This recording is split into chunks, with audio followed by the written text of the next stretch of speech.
Ilang residente naman ang sugatan sa tama ng bala matapos mauwi sa gulo ang demolisyon sa Barangay Anunas sa Angeles City, Pampanga. Nakaalerto si CJ Torida. Maagang dumating ang demolition team sa Barangay Anunas, Angeles City, Pampanga para magpatupad ng writ of demolition kahapon. Pero sa kuhang ito ng isang residente, makikita ang demolition team na may mga binabato sa kabilang panig. May kasama pa silang mga naka-helmet at may dalang truncheon na may nakasulat na security. Ayon sa may kuha ng video, mga nagpuprotesta ang mga residente ang kanilang binabato. Pero hindi malinaw kung sino sa magkabilang panig ang nagsimula ng pambabato. Pagsapit ng pasado alas 10 ng umaga kahapon, nagpulasan ang mga residenteng ito dahil sa sunod-sunod na putok umano ng baril. Ang residenteng ito makikitang inilalayo at tila sugatan. Puputukan na po, tumakbo na ako dahil babae ako, wala akong laban. Tumakbo ako, pabalik sa bahay. Maya-maya po, narinig na namin ang putukan sa kabilang tulay na naman, yung hinarangan doon.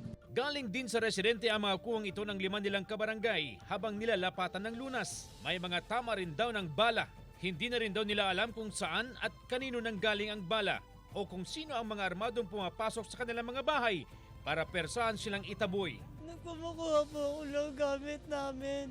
Nakasunod po yung asawa ko. Kaso biglang pumasok po yung mga nagtitimolis. Tinutukan po bigla yung asawa ko ng barel. 4 po na lalaki. Tumalo na lang po doon sa pader na yun. Dahil sa takot ng mga residente na ginamitan na sila ng baril, kaya madaling na ipatupad ang demolisyon at nabarikadahan ang kanilang lugar. Pinapayagan na lang silang pumasok para maghagot ng natitirang gamit. Bakit hindi niyo pa kami tulungan dito? Maawa po kayo sa amin. Walang-wala na po kami mapupuntahan. Saan po kami titira ng mga anak ko? Nag-aaral pa po sila. Mga apo ko, bagong silang pa lang po sila dito sa mundo. Bakit hindi niya po kami tulungan?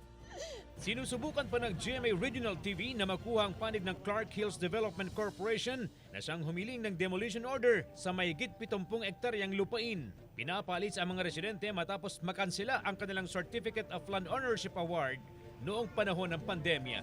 CJ Torida, 1 North Central Luzon.